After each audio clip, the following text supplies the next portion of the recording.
Hey everybody, we back again. One more again. One more again. I'm Spencer, and of course we have our licensed clinical therapist, Nas. Dr. Nas. Dr. Nas. Thank you, RVD. Yes. Appreciate that. All of our Mm-hmm. wrestling fans will love that. All two of them. So, and one of them, Salim. So, Yeah. He's like, I know what that is. yep, I know.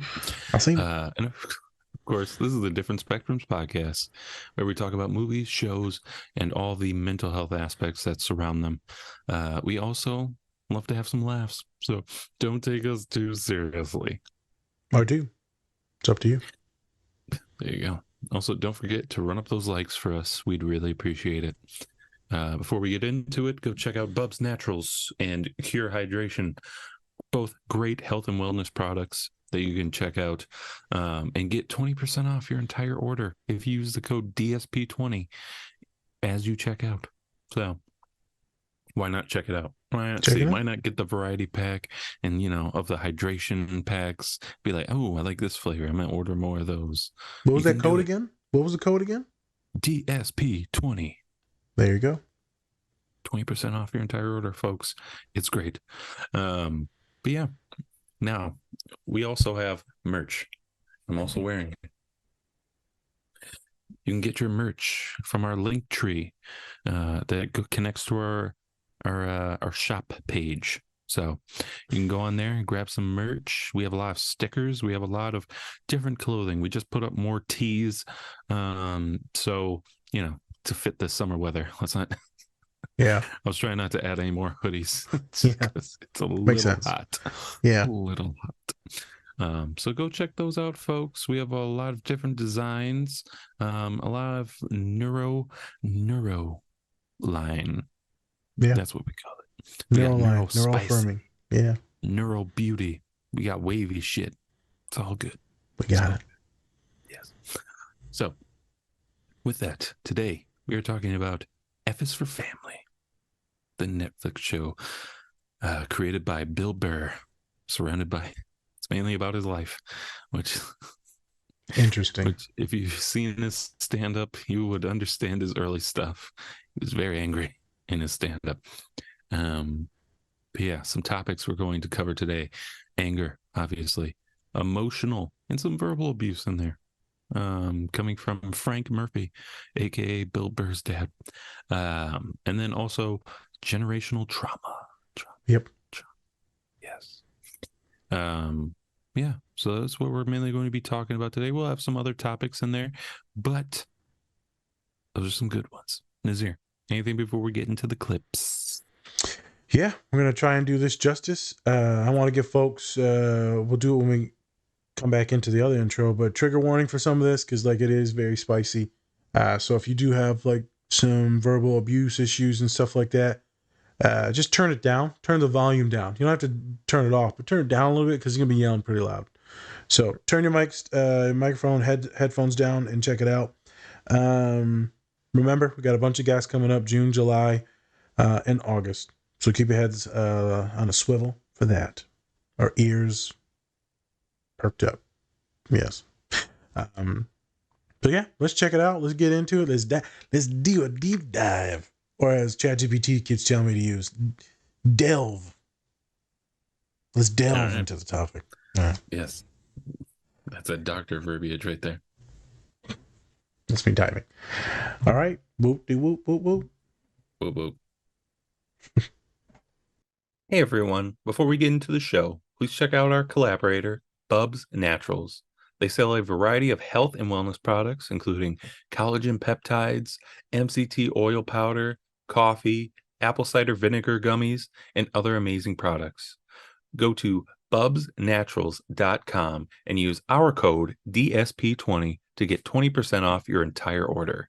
I just ordered their apple cider and vinegar gummies, and I'm excited to try them. If you are looking for a high quality, all natural health and wellness product, Bubs Naturals is a great option. The company offers a wide variety of items that are designed to improve overall health and well being. So go check them out and remember to use our code DSP20 when you check out. And with that, let's get into the show. I find if I am going towards something like this, towards hate, or just a darker emotion, I always know it's something going on with me. I'm not saying what I'm feeling. I either agreed to something I don't want to do, or I'm scared. Huh? How did you expel hate from your core? Like how did you just know how to turn it off or get it out?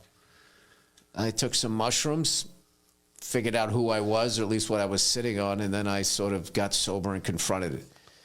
And then, I talked to people about some things, and other that I couldn't talk to people about, I just sort of put it to bed. I think having kids and being a husband and shit, and it's just like, why should these people pay for my childhood? Interesting. It's not their fault. So my job is to, it ends with me. Jesus Christ. I'm not answering that. Frank, you should answer it. What if somebody got hurt? Nobody ever gets hurt at supper, Susan, okay? It's always some goddamn salesman, and I'm not answering it. Dad, we all know you're gonna answer it. You don't know a goddamn thing about me. What if it's important? I sweated blood at that airport for 12 hours today, and what's important to me is I have just one moment of peace with my family enjoying a delicious home-cooked meal. Is that too much to ask? I'm not answering it.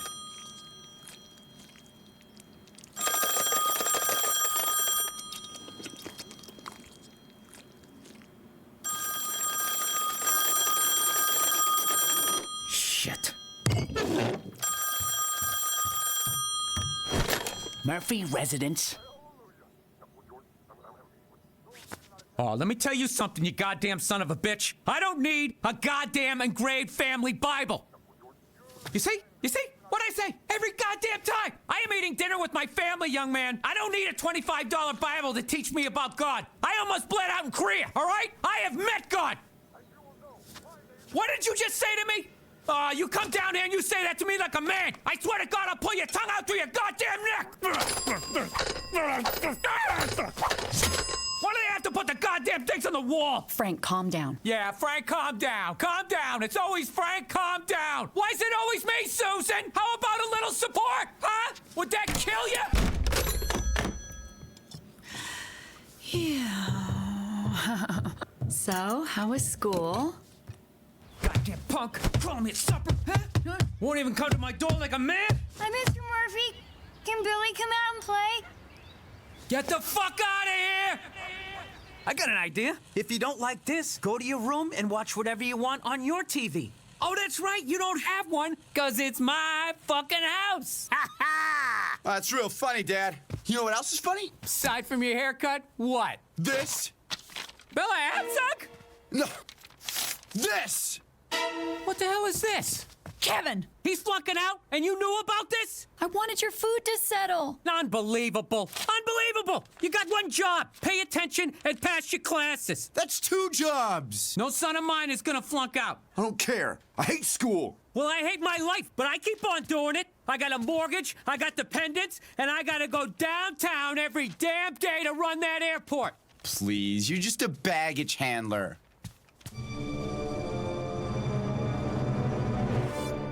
What the fuck did you just call me? Whoa, whoa, whoa! Frank, go hit your boxing bag. Kevin, room. Ah, shit! Who the fuck puts a car in a garage?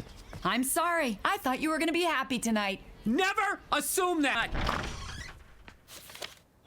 Yeah, Dad? How would you like to go to a football game in the city with your old man? Wow. Yeah. I thought you were taking Kevin. Yeah, he's not going now. When did he decide that? Just now, when I told him. This shit took me all morning. You promised you were gonna take me. Well, you lied to me. You gave me your word saying you were working on those history assignments, and all of a sudden you get a call from your teacher saying you haven't done a single one. It's history. It's not going anywhere. When I get home tonight, I want to see half of those assignments completed, or as God is my witness, I will put you through that fucking wall. We're outside, genius. There is no wall. Then I will build one, and I will fucking put you through it. Would you please stop screaming in front of the entire neighborhood? Don't worry, I didn't hear anything. I heard, but I didn't understand it. Sorry, Susan, but your son is no good. You're not man enough to live up to your agreement, so Bill gets to go to the game. That's final. He's a man. He finished all his homework. I didn't have any. Shut up and get in the car. And you get in the house.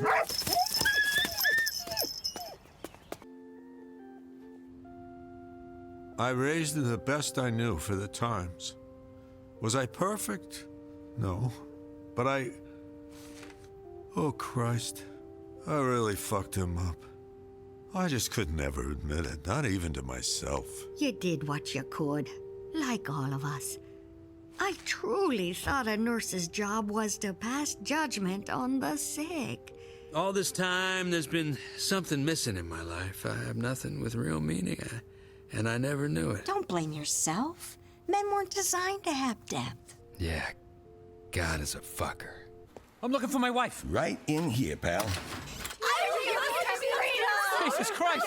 Get me out of here! Back, all of you! Sue, where are you?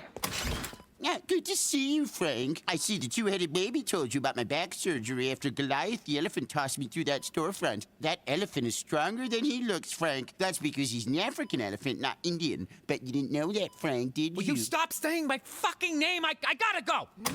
Oh, Dad! I want to see your face when I have a boner! If I have a grandkid that's 9 months younger than my next kid, I guarantee you, I will kill you. Nice to see you again, Alice. Ah, shit, I think that plane crashed. This is hell, isn't it? Son, I'm so sorry for... Dad, it's okay. No, you don't understand. I have so much to say to you. I was ready to bust you open with a tire iron today. I'd worked it all out in my head when I was going to tell the police. Dad, Mom's down the hall. Pop, I gotta go. But we can do this later. I'll see you in a bit. And I'll see you in hell. I'm coming, Sue. How could a nice gentleman like you raise such an asshole? Beatrice, we need you in delivery room 2. There's a woman going into labor and she's demanding twilight sleep. Everyone, we back again. We're back. And we're live. We're live. It's like the asteroid coming to kill us in 2050. Not morbid at all. Not morbid at all. And you no point in this podcast, man. It's just 2050 is all right anyway. Oh, wait. We'll get popular by this time. Well, that's when the meteor hits. Well, okay. Yep. Elon Musk will be on it probably. He went, hello. It's probably, that's where Harambe went. I know. Anyways, so we took a look at a few things from Bill Burr. First being Instagram post that he had where he was on a podcast talking about how he really had to change up how he was feeling so that his family wouldn't have to feel that type of burden that he felt, maybe his father felt in the past. And so we were actually talking about doing this show, F is for Family. And that reel just popped up on my feed. The Instagram's listening in on us, apparently. 100%. Yeah. And then that just popped up, so it worked out perfectly, and we wanted to show that, to really showcase how Bill Burr has really grown and really trying to change himself for the better of his family. So yep. I think that was a perfect clip for this. So F is for Family. Yeah. Created by Bill Burr, all about his family, or at least as close as possible. So Bill Burr has talked about his dad in the past and his stand-up and things like that. Specifically, there was one time where his dad bought him a doll, and he pretty much was trying to emasculate him as a kid and being like, hey, there you are, Susie, or whatever. He called him a girl's name. And that kind of fucked it with him for a long time. And then he but now he's kind of showcasing that in the clips that we saw. So the first clip that we saw was really Frank blowing up, right? And that's for most of these clips, right? It's Frank Murphy, Bill's dad, blowing up in different instances, whether it's at his family or if it's at somebody else. That's just kind of how he copes with things, is really yelling and screaming at people. Yeah. So what did you think about these clips, Nas, as we were watching them? Because I know you are not a big fan of yelling. Yeah, so this one, along with the Bear show, yeah, it's a lot. Now watching these clips now, it was funny because we're just watching a quick clip. But like when you're binging it and you're just hearing that, man, it's like, Jesus Christ, man. Right. It's intense. It is intense. So right afterwards, it's too late now because you already didn't watch the scene. But the trigger warning was before it. Turn your volume down. You can turn it back up now. You can turn back up now. I feel like this is a common thing that happens in a lot of families, specifically in the older generations.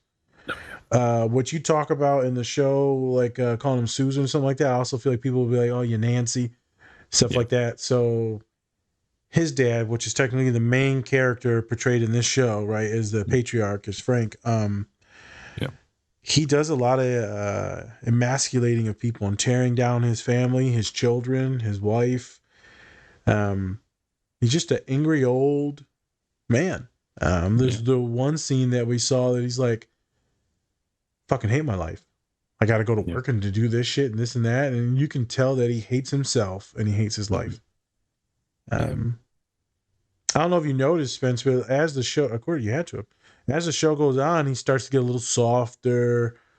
Yeah. Like, and then the life just gets really depressing. And then for him, it could have went real bad. He could have been like extremely suicidal at the end there. I'm not sure if he ever was, but I'm surprised that he wasn't. Right. Yeah, I think one of the things too, to go along with why he said he really hated his life and stuff, he wanted to become like a pilot, and especially back then, pilots were like the shit. Yeah, right. Top of the line. Everybody looked up to pilots. It was like doctors, pilots, right? And so, and then I think they got pregnant with Kevin, their oldest. Yep. And then so he couldn't be a pilot anymore and he had to take care of his family, which, we've seen that in a lot of cases here where it's like you had to give up your dreams. Jim Carrey's dad was a big testament to that. His dad was a jazz musician in Canada. And then so they moved to America, and then he had to provide for his family, and then he kind of lost that his dream, and so he couldn't be a jazz musician anymore. So I mean, it's extremely common. You see it with a lot of people in college and they want to go get their degrees. You see it with a lot of women having to be single moms and they got to stop doing what they're doing to take care of the kid. And sometimes you see the dads aren't ready. And it's a struggle. So you see a lot of shows where like, you stole everything from me, you fucking kid. My youth, my career. It's interesting. You can see some dynamics where parents get angry at the kid because they believe the kid ruined their life, even though you're the one that had them and got pregnant. Right. It's a very interesting dynamic, but sometimes people can take it out on the kids, which is extremely fucked up because they're innocent. True. So do we want to, are you going to go over kind of the general kind of theme of what the scenes are, or do you want me to kind of just go? So the main focus of the show, like we said, was Frank Murphy and his family. And so this is coming from Bill Burr's life. And like I said before, Frank was going to be a pilot, was in the war. Oh, yeah. Yep. And then once he got back and then finds out that his wife is pregnant. And so now he has to flip what he wants to do and now has to do things to provide for his family. Frank yells a lot in the show. and he goes through a lot of ups and downs, mostly downs, honestly. Yep. Where he loses his job, he can't really provide for his family. Then now his wife Susan provides for the family, and that takes a toll on him, because then he feels emasculated because he can't provide for his family, which in the 80s, 70s, 80s, facts. It was a thing, right? So you also have to look at this as like a timepiece too, right? It's not just it's not going to be like PC for the most part, because they're trying to be a lot more in that time, and so that's what a lot of those things were. And so I think a lot of people listening to the podcast, as we know, our demographics for the podcast is like 23, 24 to about 45 to 47. And so I feel like a lot of us are going to be millennials in this. So since they are millennials, some of our parents are this version of Frank, and then their parents for sure were Frank. Right. So I think they're going to kind of understand, many of them, what this is. For some of them, it'll be like a historical timepiece, our younger listeners. I think that Frank 100% needed some therapy and some love.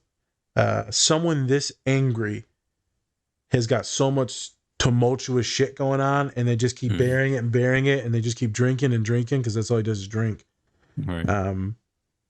And that's it. It just never gets resolved. The alcohol or substance, the opiates back then, it doesn't solve anything. It just puts a Band-Aid on it. You don't bleed out and die, but it's like a slow death. And as we see, it affects the kids. I think hilariously, you see in the very first scene, so not the Instagram reel, but the first scene, you see the mom just go, "Okay, honey, how was," talking to the kids, "how was school?" She just goes back to normal. Yeah. And that's what Bill has always talked about, how his mom would just be like, "Oh, he's in one of those moods today, so let's kind of get past it." Yeah, she's like, the one saying, "Why would you park the car in here?" "Because I thought today would be a good day and you wouldn't need the punching bag." Never fucking assume that it's gonna be a good day. Never assume. Assume that. That sounds so fucking toxic. And she seems like so cool. She's just vibing. She doesn't really seem phased by it. I'm like, that lady is strong as shit, but also, girl, leave his dumb ass. I mean, shut the fuck up. I know. No. Girl, leave. Yeah. Let's break up this family. Break it up. Take half his shit. Jesus Christ. Half of nothing because he's broke. So. I know, true. God, that's Jesus, dude. Fuck therapy. There's no punitive justice here. We're going straight for vengeance. Jesus. You're like, you know what? Stop trying to work on this family. Just leave. Leave his ass. God. Bill, but, and then so kind of going along with that, Frank, in the later seasons, we finally meet Frank's dad. Yes, and he's a piece of work himself, and so he acts all nice to like his grandkids and everything like that, but Frank, he just knows. He's like, this is bullshit. I can smell it. I can smell it. And then it finally comes out how Frank himself gets very emasculated, or just, verbally or even emotionally abused by his father. 100%. So now it's that trickle down theory. It just keeps on going. And so, yeah. And then, and then they all go like, my father was the worst. No, my father was the worst. And then like, oh, you should have seen it. My dad like stomped on my feet whenever I came into the room for no reason. I remember that. Like, Yeah. What the? So, it's kind of like one of those things where, it's just generational trauma just keeps on going and going and going. And then Bill, in the show, Bill, overhears his dad calling him a pussy, and then that really messes with them and how he feels about his dad, So yeah, just keeps on tripping. it's just a whole thing of mess. And so we look back at the podcast that we did in Encanto about intergenerational trauma, and there's also, you know, there's word generational trauma. So generational is passed down and passed down, passed down. Intergenerational means like there's just affecting everyone inside the family, and it's passed down, passed down, passed down. There you go. So you've got so much stuff going on that we're going to get into here in a few seconds, which makes it very just interesting. And I think we got some questions coming up. Yes. Good show. It is comic relief. It's also like super cringe. It is super cringe. I think that the Instagram reel is why we wanted to like really do this, is super honest in it. And he's joking and stuff. He's like, so what's going on? How'd you figure this out? Like when you're getting toxic as shit. He's like, hey man, you know, I might have took some drugs and I thought about myself. He said, I consulted some people and I just like really thought about what's going on. And, you know, I don't want to hurt others because of my childhood. I don't want to go down that path. No one deserves that. This needs to stop with me. He has every excuse, and all of us have every excuse to keep being little shits. Mm-hmm. I'm straight up. You could be like, well, this is how it was done in my family. This is how we're going to do it. I had the worst life. You could kind of like what Arnold was saying, Schwarzenegger in a previous pod. Woe is me. You can just play the victim, or you could be like, no, I'm going to finally change. I'm going to advocate for myself and others to do better. And I know it's going to be hard, but I'm going to do it. Mm-hmm. I don't think there's a worse thing in life to look back and realize that you became the villain in everyone's story. Mm-hmm. So you disliked how you grew up and then you became that person. Gross. How horrible of a story is that? Is that you became you became the abuser. You became your abuser. And sadly, you see it very often. You see it with verbal, emotional, mental abuse. You see it people go through like sexual abuse too. Not everyone, but you'll see some of that repetitive behavior. And it just sucks. I have clients that have nightmares, that have OCD fears about this, about becoming a monster because they were raised by a monster. And sometimes, you know, it's interesting to go back into the quote unquote monster and to see like, you know, who were they raised by? Because they didn't just come out of the womb just a shitty ass person. Like something happened to twist them. So, Spence, you got some questions over there? Yes. So, talking about Frank's anger blowing up on his family, how does this really affect the family dynamic overall? Doesn't at all. Everything's really fine, and they need to just suck it up. There you go. Yep. Moving on. Moving on, you little. Well, I'm not going to use it in a really bad language. Brother.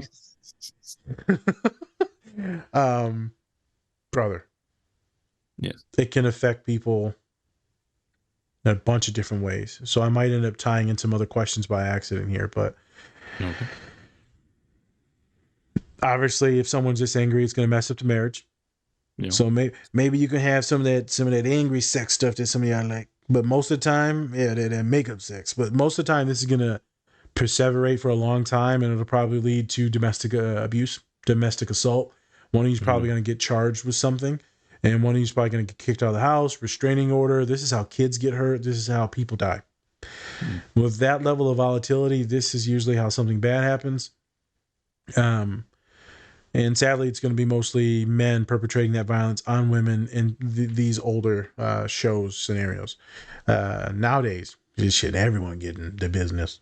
Everyone beating everyone up now. So, so it can affect your relationship and your marriage. It can affect the children, if there is children. So we see them in here. They could have anxiety, depression, hypervigilant for a lot of different stuff. They could be worried about safety. So what we see with a lot of this stuff is they're walking on eggshells. So he says, don't you ever fucking think that I'm going to be in a good mood? I'm like, Jesus. All right, bro. You need a shot, or you need therapy, or you need a bullet because you are toxic. Sorry. Yeah, I went a little wild there. Yeah, a little bit. A little bit. Yeah. Hey, Yeah. Well, you you know, just kill redemption. yourself. Yeah. Well, no, please don't do that. Yeah, don't. So everyone's on eggshells. It looks like the mom is chilling and vibing. There's no way that she's chilling and vibing unless she's putting out a front to protect the children. But you see this dynamic in a lot of movies, in real life too, where someone will step up to take the brunt of the abuse. It's usually the mom or one of the family members that takes the abuse, the beatings, the assault. But sometimes the kids will do it. Sometimes you'll see the older or the youngest one take that assault or barrage. So when you don't know what's coming through the door, that means that you do a bunch of stuff to prep. You'll maybe clean the house a little bit more, right? You'll make sure you say the right words. You won't bring bad news into the family. There's the one scene where she's like, "Oh, I was going to tell you after dinner," because she wants to like butter him up, you know, so that way he's not as mad. That's going to create a shit ton of anxiety. That's going to create a lot of people pleasing. It's probably going to create you into picking partners that are fixer-uppers. It'll probably lead into you accepting some abuse because you think that that's normal because that's what you grew up around. So like anything's better than that family member. So even a little bit of abuse is still better than the worst case of abuse. And if you got your dad telling you or mom telling you, "I'm going to put you through a fucking wall," there is no wall. I'm going to build a wall and then I'm going to put you through it. Right. You're probably going to think like, "Look at me. I'm publicizing all of our podcasts today." You're going to think that you're kind of like Shrek, where you believe that you are this piece of shit because your person that's supposed to love you says that you're a piece of shit, so I must be. And so then that leads into you probably not even, it could lead you into be one of the greatest superstars in the world. It could. But most likely it's going to lead to a lot of mental health issues, a lot of low self-worth, a lot of pressure and anxiety. It could definitely lead into some... Later in life, you're going to break free of those shackles and you probably never talk to your parent again. Or you'll always be trying to make them happy. And then you'll see that the little depressed shit of a father here just can't be happy because he's so sad with himself. And so he can't really be happy for you. I got some kids. I got a bunch of clients that are going through this stuff now. And one specifically that doesn't matter what the kid does. The kid will always be indebted to the parent and like extremely indebted. Financially, they need to send money back and all this stuff. And it's so horrible. And they will try to manipulate their kid as much as they want. And then they run into someone like me and we set up some legit boundaries. And then the kid contemplates, am I a piece of shit because what we're doing, Nas? Am I a terrible person? If you're a terrible person just for standing up for yourself, what the fuck? I guess we're both going to hell. You can't allow someone to verbally harass you 24/7. That's not how this works. I don't care if they are your parents. That's not how this works. And with this human, since they are doing good, they decided to go to college.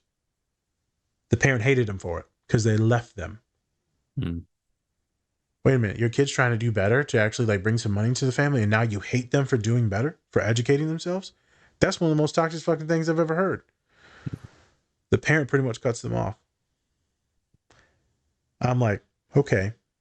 So it doesn't matter what you do, homegirl, because you left their control and you aren't subservient to them, they're done with you. And you will see that in some parents. So anytime you do better, it kind of hurts and it tickles that insecurity inside them. And so it's hard for them to say you're doing good because that means that they didn't do good. But as me and Spencer were just talking about, you don't want your kids to be worse than you. Don't you want your kids to be better, educated? Yeah. I mean, isn't that what you would think, right, Spencer? I'm sure your mom would agree with that. Oh, yeah. I think so. And that's the thing. It's just so much. It's abuse, but it's also like really attachment, right? Because yes, I don't think they think that they can do, like they just don't think like they can do anything else with their life except for being a parent or anything like that. And so it's one of the theories. That's one thing. And then also loneliness. I mean, a lot of people invest a lot in a lot of time and care into their children, and so they think that once they leave, like they're gone for good. And so they try to keep them there as much as possible. It's like weird, like Munchausen syndrome or some shit. Like it's weird. It's weird Yeah, like that. it can get right? weird, the attachment stuff. Yeah. So that's why I kind of think about it. I mean, my mom, in some ways, has gotten to that where it's like, I don't want you to leave at all. So, like, where are you going? What are you doing? Where will you be tonight? And I'm just like, all right, mom. 28 years old, almost 30. Calm it down. Calm it down a little bit. I'm just saving up for this money, man. I'm gone, girl. I gotta go. Bye. Yep. So. Interesting side quest we're gonna take real quick. I just watched this show. I don't necessarily. I don't want to do a pod on it, but it's pretty good. It's called Wildflower. It's on Hulu. It's a true story. It's about a young woman's story arc and growing up with two parents that are intellectually disabled. The father was neurotypical, and then he got hit by a car, and then brain damage, and so he's not that functional. And then the mom is definitely developmentally disabled. I had a vibe that intellectually disabled too. I had a vibe that maybe she was neurodivergent just because some of the behaviors. But they end up having a kid together, and they cannot take care of the kid. Somehow they take care of the kid. Then this kid ends up being like a genius, and she ends up taking care of the parents like all throughout high school. And it's time to go to college now. She's like genius. She's supposed to go to like UCLA and all these top schools, and she's like, I'm not. And the counselor's like, why? Because I have to stay home. He's like, no, you don't. He's like, you don't understand. I have to stay home to take care of my family. They literally just got arrested the other day because the mom had bought some alcohol for some like 12-year-olds, and she didn't know. She didn't care. Right. And the counselor's like, hey, they were fine before you, knucklehead. They raised you when you were a baby. You weren't raising them. So they'll be able to do it. Perfect moment in the car. They're driving in the truck at the end of the movie. She's like, Dad, I'm not going. He's like, don't you want me to stay? He's like, no. I had you so you would be better than us. I left my mother to move and start this family with you. We moved into our van. It's time for you to go and leave. And you can see how sad he was and how scared he was, but he wanted his daughter to have the dream that he had to raise his own family. He's like, you have to go. And I was like, fuck yeah, Dad. Because he could have stayed dependent like you just talked about and had the kids be there and like ownership. It's like, no. You're going to do what I did. Me and your mom will be okay. I'm not going to lie. They might not be okay. But he's like, hey, we lived in my van before. We'll figure it out. You take this Bill Burr individual, and if we're being honest, if I was to therapize him, I would say that his biggest fear is that people are going to leave him and mistreat him. But his behavior is the reason why his kids will hate him and his wife will eventually leave him or hate him. So he's literally making this nightmare come true based on all the trauma from his father. He's literally manifesting it into reality. And then that's when it would come the suicidality, because now you've become the villain and you've lost everything and everyone. Just like you hate your dad, you don't talk to him. Now your kids hate you. I think that's when a lot of people are like, fuck, I did it. Happens with me every once in a while. My mom or pops will come out some versions that I'm not the most fond of.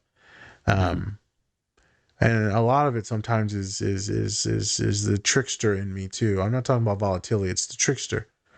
The slide, the slick willy, the little con man, con woman. Yeah. So there's a lot of stuff that comes out and I'm like, I feel like Rumpelstiltskin and Shrek.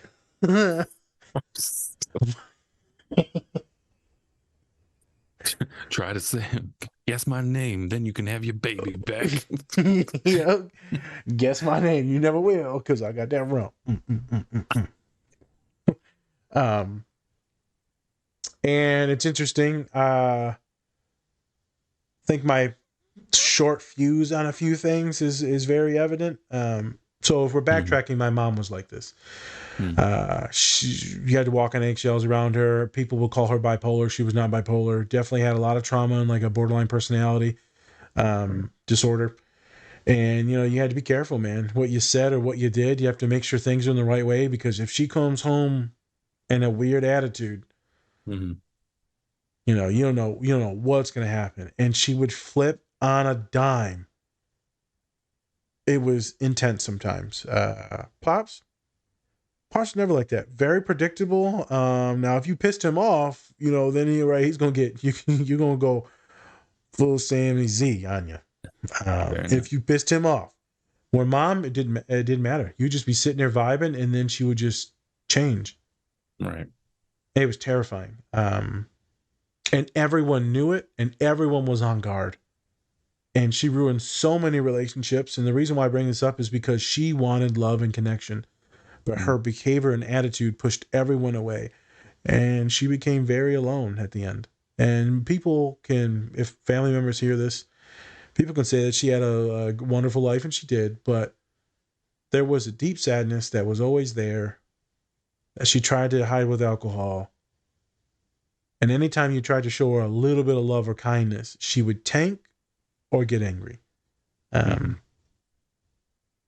She just couldn't handle the big emotions. She couldn't. She would deregulate like Frank. So Frank blows up. He goes ziggity fucking boom. Yeah. Brown families, we go ziggity boom, and then now it's time to, fight. Violence comes out. There is no just this verbal abuse stuff. This to me, sorry, but this to me is this soft stuff. You get into these Mexican and black families, like, right, you getting your ass beat, not whooped, beat. Spence, you made a joke, not a joke, you made a reference earlier, like where they were talking about their dads. My dad's the worst. This dad's the worst. And he used to step on my toes. I remember being on the bus when I was at Lansing Sexton, and we were going, yes, because I remember the dude, his nickname was Bear. A little cool dude. He would talk so much shit, boy. He had one part of his hair was waves. The other part was curls. Jesus. It's hilarious. He got all the girls. So we sit on the bus, and we were going to a game, and he was talking so much shit. He said, man, my mama whooped my ass so bad the other day. And we were just talking about stories about our moms whooping our asses. It wasn't even jokes. It was just It was not jokes. No. We were just like, man, don't you go home today, boy. You're going to get your shit torn out of you. And I tell people this joking, and like, specifically like white folks or white women, and they're like, oh my God, that must have been so hard for you. I was like, shit, it was fun as hell talking about it on the bus. Not during the moment. That was a whole other story. But, yeah, actually getting whoops was bad. Yeah. When you get blood drawn multiple times, it is not good. Blood is not good. Or concussions, it wasn't a good time. Child CPS getting called, not a good time. What would you say is the reason why people, especially people of color, that may seem like abusive and things like that, like the parents and stuff, why do you think like that's more okay? Prevalent. Why is it more prevalent? So I'm not sure if you actually know the answer to this, and you're doing a leading thing, but there is some evidence to show that it actually originated. There's a lot of good evidence shows that it originated back from slavery. That you would, if your kids were to mess up, and the leader of the house, the master of the house, right, the owner of the house was to find out, or maybe whatever the officer is in charge, they would beat that kid so horrifically, or maybe even sexually assault the kid. They would probably almost kill the kid. And so family members began beating their kids. That way they didn't have to go deal with, they would never mess up ever again, because you just got beaten by me. I know you're never going to mess up again. And so it became like this passed down thing of a little bit more violence and volatile as a protection, not because we like hurting people. Right. But we're so scared that you're going to do something to get in real trouble, or you're going to go to school and get kicked out of school, or the police are going to get you. And so I'm going to beat the living shit out of you to make sure you will never do this again, because you're going to be terrified that belt's waiting for you. Right. And I'm not going to lie, bro. I would mess up at school, and I'm like, hey man, I don't care what we do in school suspension, right? I'm thinking in my head like, long as we don't tell mom, good shit. And they'd be like, well, we're gonna have to call your mama. Like shit. Ugh. And I already knew, boy. I was waiting. I was waiting for her to come home because I knew it'd be a wrap. It's gonna be some lashes, Mm-hmm. and it's out of old days, out of protection. And people may not know, but a lot of Latinos, a lot of Native Americans were actually in this slavery as well, and a lot of them were murdered as well, right? And before slaves were coming over, so a long time ago, and like when America was taking Texas, which is technically Mexico at the time. So you see a lot of this generational, intergenerational trauma, which is what we're talking about now. So I know I make fun of we make fun of white folks a lot, people of color. Yeah.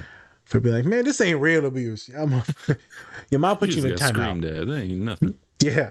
I takes the screaming. I'll take screaming all day. I'll go to my All room. day. All Yeah. day.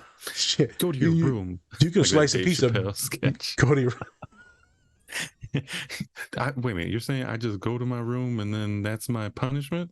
And then whips out the lotion and he's just like, well. Oh my God. Yeah, no. When you go into your room and you better brace. I'm gonna say one story. Go ahead, ask your question. Yeah. Well, since you've been on the other end of, especially when you could say abuse, physical, what are your thoughts on that? Like, what are your thoughts on, doing that to kids and stuff? Would you do that to your kids? Not to that extent, but would you, spanking and shit like that? Everyone's got a different opinion on this. Yeah. I know one thing I would never do. Yeah. I would never do what Bill Bear's character would do in here. That emotional, violent, emotional Screaming, abuse, yelling. verbal abuse. I'm not doing that. My father never did that to me, and he just had to look at me, and that was it. Yeah. No, that was it. And I'm like, when you have someone that loves you so much, and that saves you from this individual, right? Because I ran away from home. Pops didn't have a pot to piss in. It was 2001. I just jump in his truck and went in, and he's like, "You want to go?" And he took off. And I remember running into the car, and I had fell on my bike and hurt, like damn near broke my rib, and we took off. And that was it. I mean, that started our entire journey. And I never have regretted that. And we had some horrific times, mentally, emotionally, financially. Yeah, I never regret any of it. Because I guarantee you, I would not have any of the stuff that I have right now. And I probably would be dead in prison. Guarantee it. So I would never do any of the verbal abuse stuff. Now, some of the lashings, I can't say whether I would do it or not. I would never do to the extent what mom did or what other Mexican families go through. But if a kid needs like a smack on the hand or something like that, or a little smack on the tush, right? A little, I don't know. Maybe I'm not too against it. There's a fine line for everything. I remember watching some of my nieces and nephews, and they were just like causing a ruckus. I was like, I'm about to shake this kid. And then I get into college, and I was like, you can kill people by shaking them? I was like, oh my God. Whoops. Did I almost kill my niece? I remember I went back to Texas, and I told my my brother-in-law and my sister, I was like, yeah, so I might have shook your daughter when she was younger. Not a baby, but she was younger. And he was That's why she doesn't walk right.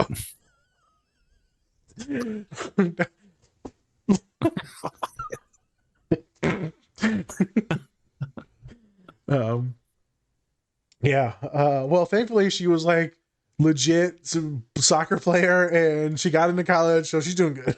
There you go. Beautiful girl. No limp here. Yeah, no limp here, girl.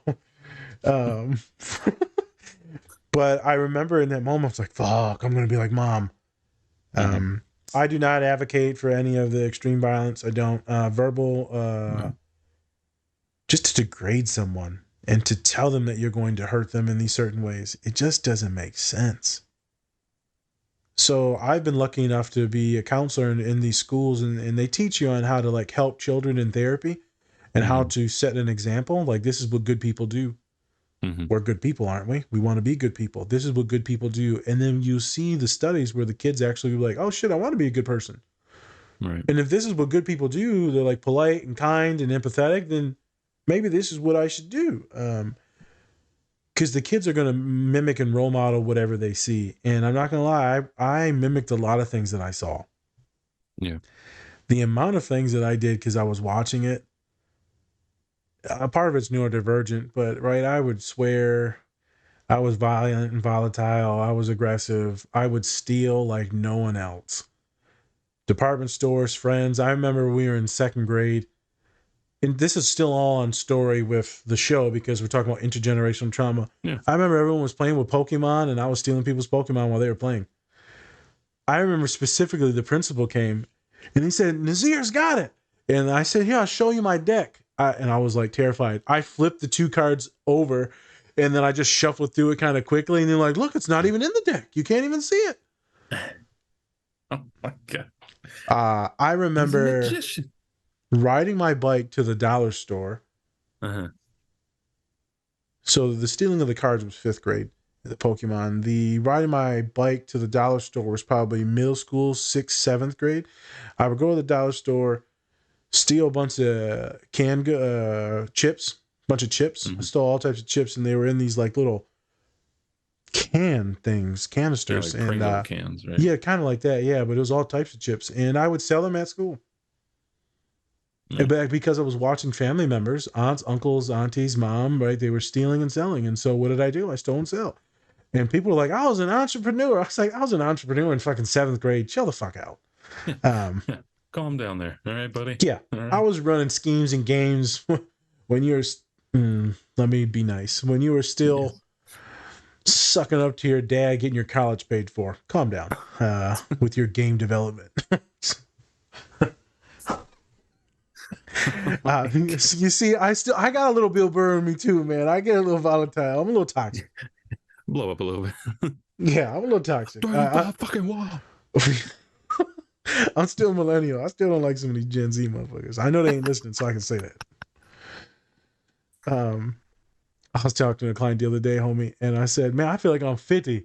I said, how old are you, kid? She said, I'm like 27. I thought you was 17. All of you were 17 in my eyes in my office. Y'all a bunch of idiots. They all look like it too. Just like, yes, you look like you're 15 years old, and you're like, I'm 25. The fuck? What? Jesus. Only 3 years younger than me? Yeah, Gross. were you in the HBO Euphoria? How old are you? Like 40 Seriously. playing 7-year-olds? Crazy. Yeah, that's what I hate about Netflix too. I'm like, oh, this is a high school show. And I'm like, all of you are 30. Yeah, you can tell. Look at their eyes. Look at Yeah. their eyes. Look No at matter how much makeup you put on, I know the bags under your eyes. how you got crow's feet, but you 16. It's got raven's feet, even bigger. Yeah, like, dude, you got full steroid face. Like, bro. Steroid. So fucked up. You got Bill's Pussy face. Sorry. So it's interesting, this intergenerational trauma. So I know I got a lot of toxic things in me, which does make me scared about kids.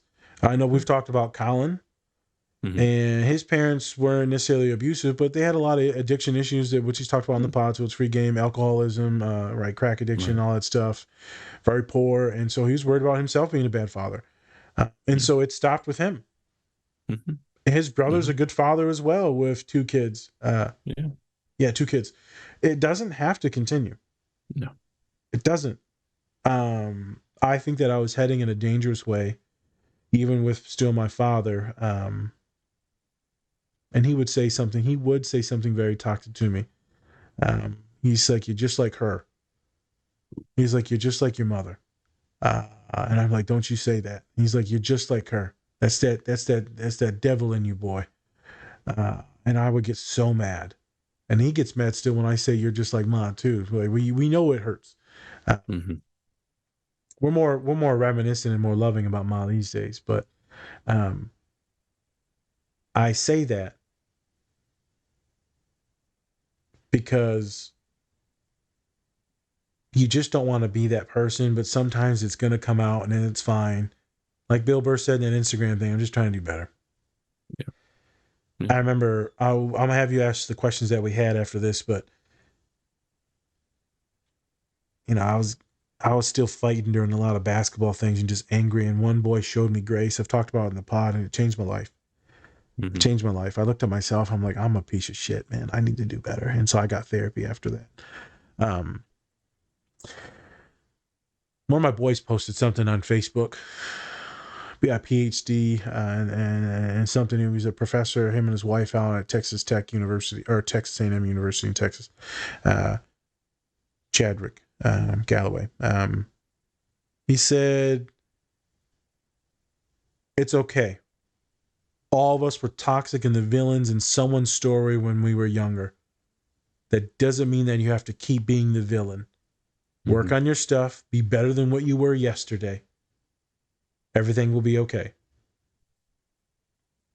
I think a lot of people think that because they used to be toxic and they want to like be defensive and like, no, do what Bill Burr said. Be accountable for your actions and just start being better now. Did I used to be a shithead? Yes. Do I somewhat believe that? Let's say I was religious. Man, I'm more spiritual. I'm like, yeah, man, I'm going to hell. And I didn't think I was a good person. I said on the pod until one of my best friend's mom said, like, thank you for protecting my son. I was like, oh my God. It's like, I'm a good person. Okay. Part of me also believes that maybe this is way out there, but I'm sure some neurodivergent people believe this. Part of me believes that if I do enough good deeds, then maybe it'll recover some of the parents' bad deeds, and then that will help them have like a better afterlife. Right. I know it sounds fucking weird as shit, but I'm like, yeah, if I can like give them a couple, give them. Yeah. Be like, look at what I've done. This is because of them. Yeah. They can't be all bad if they help raise my crazy ass, right? I mean, hey, Jesus. Hey, Jesus, let me talk to you for a second, man. Hey, brother. Well, I know you was Arab or Jewish. You know what I'm saying? You my people. We all the same people as Arabs. Nope. I'm about to have a lot of Christians come on to the show. Oh, here we go. It's a damn lie. He was white. I know, and then we're gonna have some black folk too coming in. He was actually black. He was black as hell. So we just offended everybody right now. We, motherfucker. Sorry. They're coming after me. Well, I'm ready. He's Arab. He is so Arab. Yeah, I got my pitchfork ready.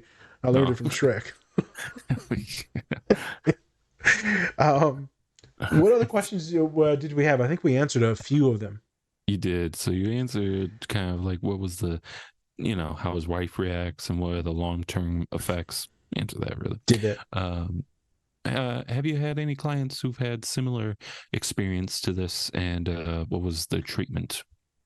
So we kind of already talked about it with one. Right. Multiple clients with abuse. We've talked about on other podcasts where they're terrified that they're going to become that person, right? And so the treatment plan is looking at who they are today. Ooh, that was a good burp. I'm sorry. Who are they today? What are their morals, values, ethics? What have they done in the past versus what are they doing right now? Looking at some of the symptoms, I try to lessen their anxiety, lessen their OCD issues.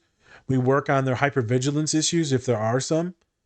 Sometimes there's exposure therapy. A lot of the time it's like legit deep breathing, being very mindful, meditative, having good people around you. With a lot of my people, they got like shitty friends, bro. They got shitty friends, shitty partners, and they think that these things are acceptable. A lot of it is literally working on what we call the core ego strength. So for the folks on the podcast, it's working on the innards. So when the wind blows, the big bad wolf blows, do you fall over and do you get angry, or do you decompensate and start crying? Do you hate yourself when one small thing happens? So I build people up, build people up, build people up. Now they're strong. Their foundation is fucking rock solid. Like my dad tells me when he gets into his sad boy vibes. He's like, I know you're good. Your foundation is good. I knew you were safe when you got your master's. I knew you were safe. He's like, now I've seen you do things I never could have imagined. So if I go, you're good. If I pass, you're good. Foundation is solid. Who I am, my identity is solid. Mm-hmm. Most of the clients that come to me, though, with a lot of these trauma issues, it's not solid. Right. So we're affirming and we're validating. The other day, I told a human, I said, I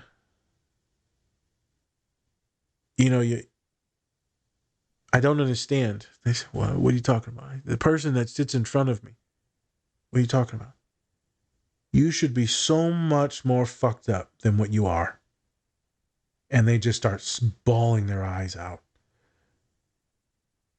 The issues that you went through with your family, non-existent dad, mom that's horrific, single child, right, doing your thing, and you're still kind and you're empathetic and you're giving people some grace, but you're also setting boundaries now and you're in a fucking PhD school at one of the best schools in America, legitimately.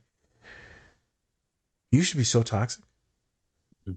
You should be accepting men that are horrible, that aren't even worth, that not even like nasty or mean or verbal, just like not good or maybe unattractive, but your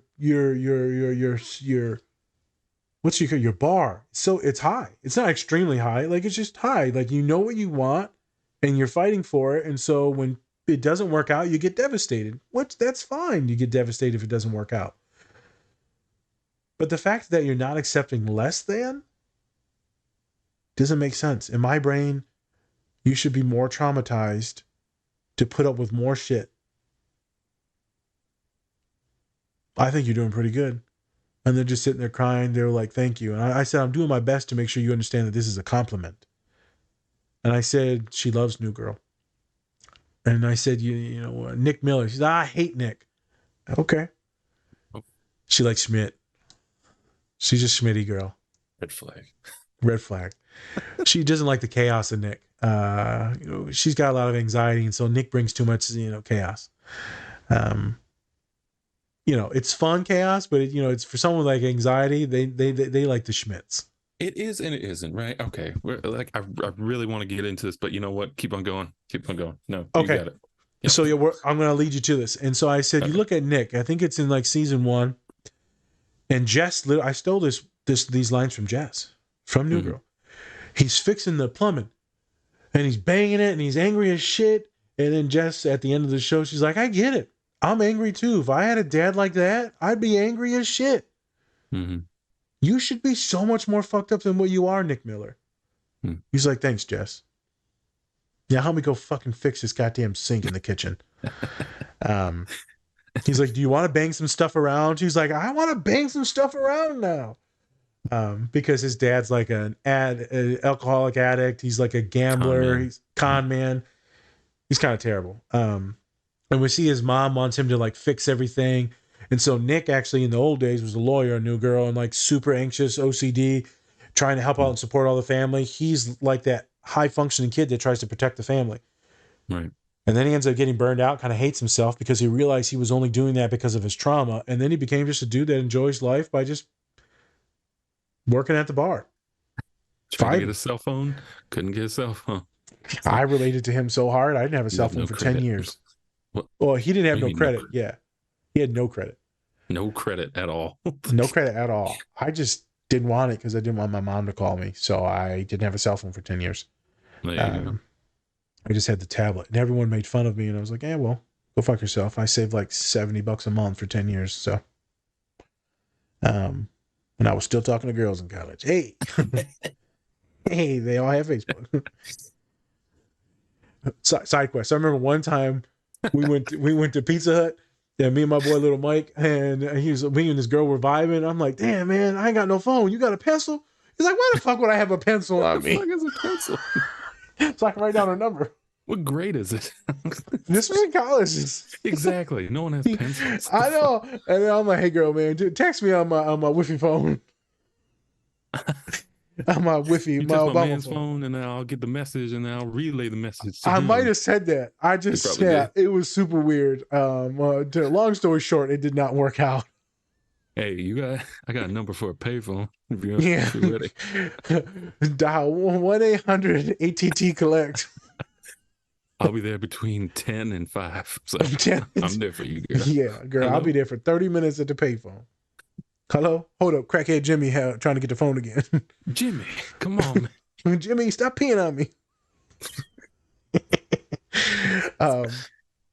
But I was actually touching on a subject there. A really good book for people to read in this type of situation is the Drama of the Gifted Child. If you look up that book, which is really recommended for growing up with a lot of different traumas, it'll give you a bunch of case studies, Spence, of like how it can affect people that are really smart. They'll shut down, they get more anxious, they get more like, do they get like Schmidt? Do they get like Nick? Mm-hmm. Drama of the Gifted Child. And there's a couple other books out there as well. The Body Keeps the Scores, a bunch of other like parents and trauma books that people should check out, self-help books. I will actually try to link those.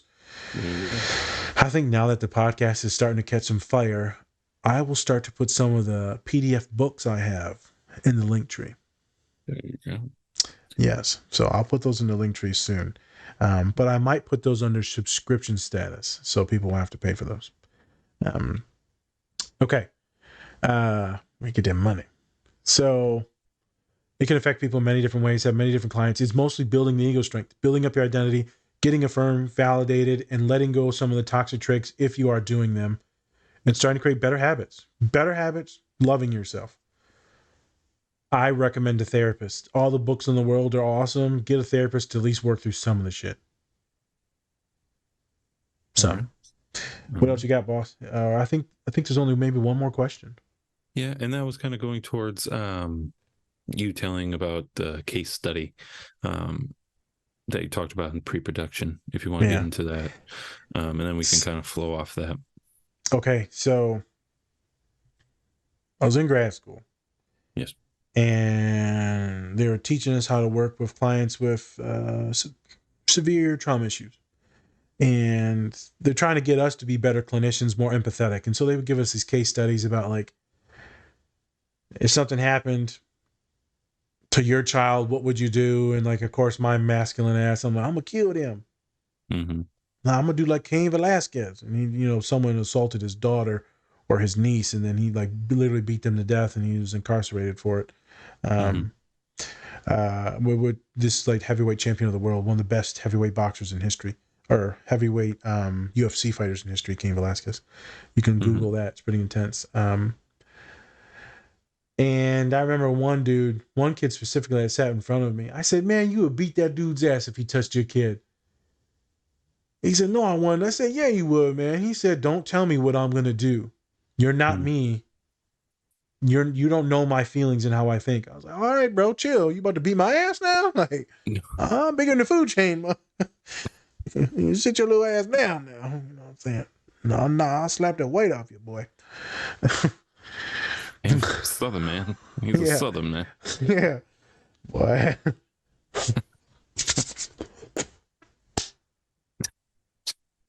Yeah, do the rock to you.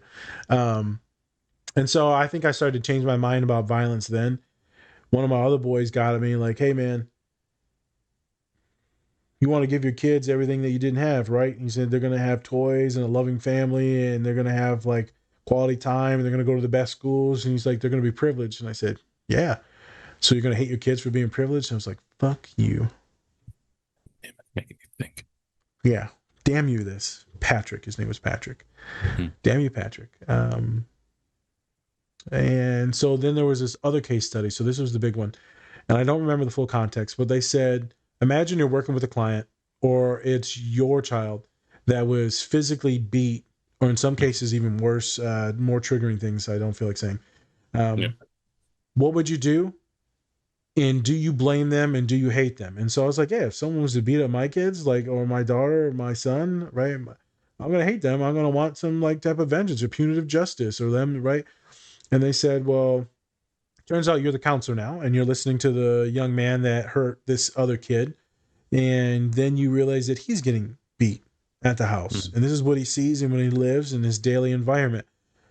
And like, now who are you mad at? Like, I'm mad at the parents for like beating this kid, because now this kid's beating my kid. Right. So the case study was like, okay, it was a bunch of stuff. And like, do they deserve like very harsh punitive justice? Like, yeah, they're pieces of shit. Then you dig further into their story and you interview them for therapy and family therapy. And then you find out that they also had a trauma history. So the question at the end of the day is who is at fault? Are all of them at fault? Or is it just one of them where it originated from? Right? Do you want to go all the way back to like the descendants in slavery, like we talked about, the generational trauma and lashes that we've gotten as kids? Or do you want to just do the grandparents or the parents? And a lot of people picked it's all their fault. Some of them picked the origin ones. But then some people also just said it's the boy. He should know better. But then people were like, but he's young. How's he going to know better? He's just replicating. It's the parents that are older that should technically work on the trauma and not abuse the kid. Right. So is it the grandparents? So I was landing on that it was the parents' fault because they're Bill Burr's age. They know better. Yeah. Totally. Yeah. It's hard to have a child be accountable because we want children to be accountable for who they are, but at the same time, if they don't have the correct people around them, they're actually showing them the way. And how can you really judge that? Now, if their parents are perfect and they're still doing stuff like that, but that's a different story. That's not what we're talking about. What we're seeing is a kid that's following. Sorry to be nerdy. Good soldiers follow orders. And they're following directions and orders from their parents, right? This Star Wars type of theme, this Nazi-esque theme is you just follow orders. Right. And you parrot. And I parroted a lot of things. But I'm a kid. I don't understand. I don't understand the pain that I'm causing. Right. Now, as you get into college, people start to tell you, Spence, hey, man, what you went through is not normal. Yeah. I'm like, no, man, we all talked about getting beat all the time, man. We got beat. It's fine. They're like, it's not good. It's not fine, really. Yeah. Imagine me like trying to start up stories. I'm like, yeah, man, remember that one time I might beat my ass, man? And then they're like, why are you talking about this? Like, I just said, how's your day? What? My little neurodivergent cake. We just love cake. And I remember one time I beat my ass because I ate the cake. Ate the cake. The whole thing, damn. Yeah. Might beat your ass too. Shit, he ate the whole damn cake. All right, Shrek. My cake. Yeah. The little pigs ate it all in the last one. It sounds like me and you agree it's the parents. It sounds like the grandparents are too far gone. It's the parents that evolved. And they could have course corrected, but they didn't. I think that it is the parents' fault, but at the same time, it's like after an incident happens, right? I think that's when, and the kid, or at least you try to get the kid some help or something like that, then that's when I think kids should be accountable because you've tried to right a little bit of wrong in there, right? And of course, there's still kids and stuff, but if you gotta tell somebody stop doing something multiple times, it's like there's such a deeper issue in there. Something's going on so at it's home. like, right. And so I think in some cases, I think the kids be blamed a little bit, right? I think you should like hold them accountable because you know what? If you're trying to act like an adult, then treat you like an adult, right? But you don't want that because you still want to be a child and stuff. But yeah, I think majority of the issues obviously comes from the parents. So the parents. As you can see, and we're going to put it back on the show, and then we'll probably get out of here. Yep. Frank's oldest boy, right? He's got really low self-esteem and self-worth, man. And you can see him not trying in school. When your dad's berating you and calling you an idiot and assisting all this stuff, you're not going to want to try to do anything. You're going to be kind of depressed and sad, and it's just not a way to go. And so that kid shuts down. Other kids may parrot the parent. Other kids may, like I said, excel. You don't know how this intergenerational thing is going to work. And so for all of you listening, just be cautious. Think about your own family dynamics. If you're neurodivergent, that doesn't mean you had to have been a victim of anything or oppressed, but definitely means that you have higher rates of abuse, verbal, mental, and physical abuse. Just because people may not understand the ways that we operate, and thus we're subjected to more like abusive like systems. You'll see that we have higher rates of PTSD, and we call CPTSD is complex PTSD, means there's multiple levels in it. And that means that you're probably going to be triggered and hypervigilant around a lot of humans and a lot of social anxiety, which is like super common, the social anxiety, and it starts. So I want people to grant themselves some grace. continue, like me and Spence always talk about on the podcast, find good people. Yep. We just did a podcast on Shrek with Vicky. Find your donkey. Find your donkey. Donkey. You just have to find your people, man. You have to be willing to push yourself. I don't care if it's internet friends and you're playing video games or you're watching anime together. Be like careful with that shit. True. Because like when I was playing Halo, everyone was cool as shit. Nowadays, I feel like it's much more gross, but who knows? People talk a lot of shit on Madden. I play Madden online sometimes. They just talk mad shit. Is it? You know, like yeah, we gotta go on more like, questy games, more nerdier games. Yeah. Except for Call of Duty, because you just have little kids cursing at you. Not those games. But find your people. I've pushed a lot of my clients recently that are socially anxious to make friends, and they hated me. They're like, I'm not going to do this. This is so stupid. I'm not that type of nerd. I'm like, yeah, you are. So join this fucking knitting club like I talked to you about on Facebook, and they did, and then they had blast. And like all these women on here are super weird looking. I'm like, screen share with me. I'm like, they all look cool as hell. I'm like, I don't know what you like. Look at this one old one. I'm like, okay, there's one old one. The rest of them like look like you and they're gorgeous. So calm down. Don't be talking shit about Tabitha. You know that's her goddamn name. Hey, Tabby. Tabby. And then I pushed a bunch of folks to join some book clubs. I said, book clubs are fun. Y'all drunk? Maybe some of you are high and you're just reading books. Every book club, people are drunk either on they're either drinking whiskey or bourbon or they're drinking wine. So every book club, the book club, I have no idea. If anyone talks about a book club, they're drunk as hell. I love my book club. I'm like, because bro. It's the third book club today, girl. How many book clubs you in? There's no way you're reading all those books. You better not be buying them books. You better check them out the damn library. I tell you what. If you have a partner who has a ton of books and goes to a lot of book clubs, they're probably drinking. They're an alcoholic. Check on their liver because it's probably half dead. Yeah, we're gonna sign them up for a fake book club and it's just gonna be an intervention. Extra drinks if you come by 3. Giggity go. Giggity.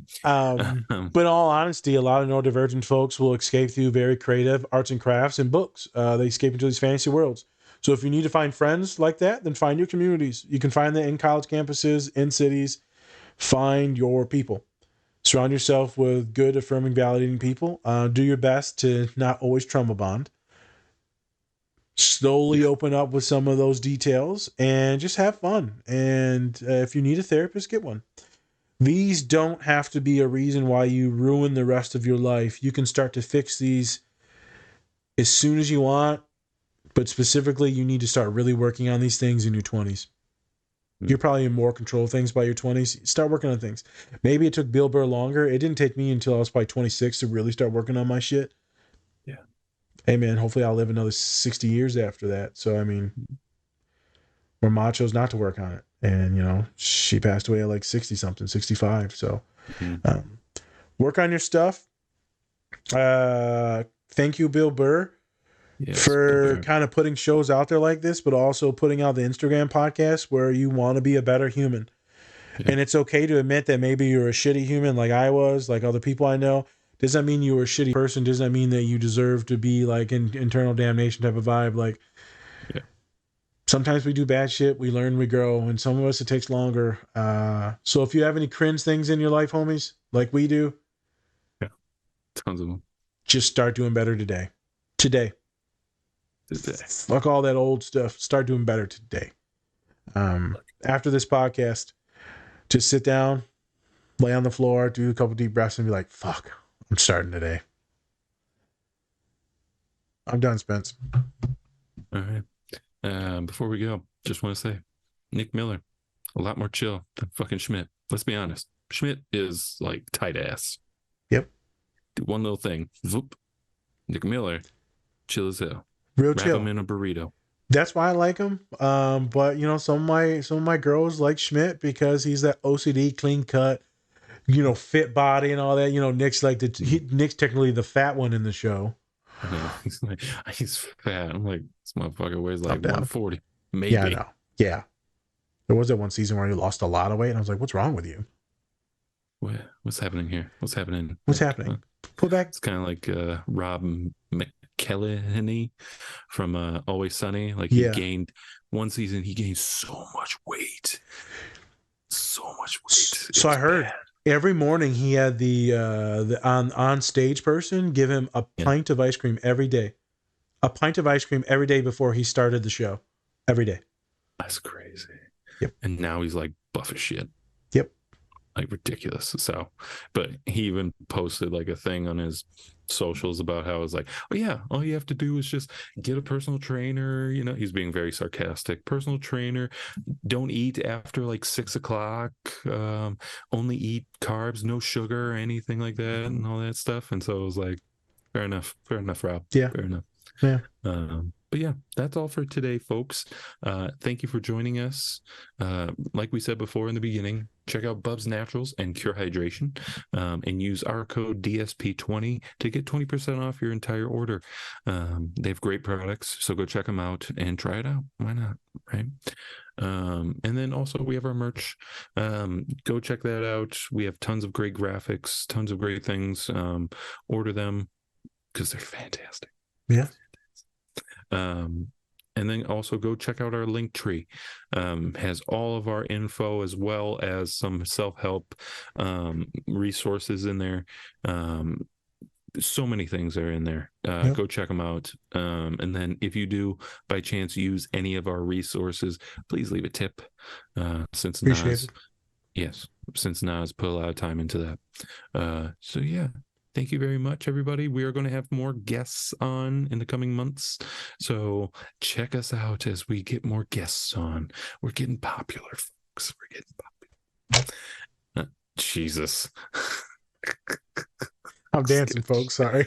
Scare the shit out of yourself. I know. All right. Jesus. Have a good one. I'm Spencer. That's Nas. This is Different Spectrums Podcast. Bye. Much love, people. And remember, take care of yourself. Or don't. That's up to you. Peace.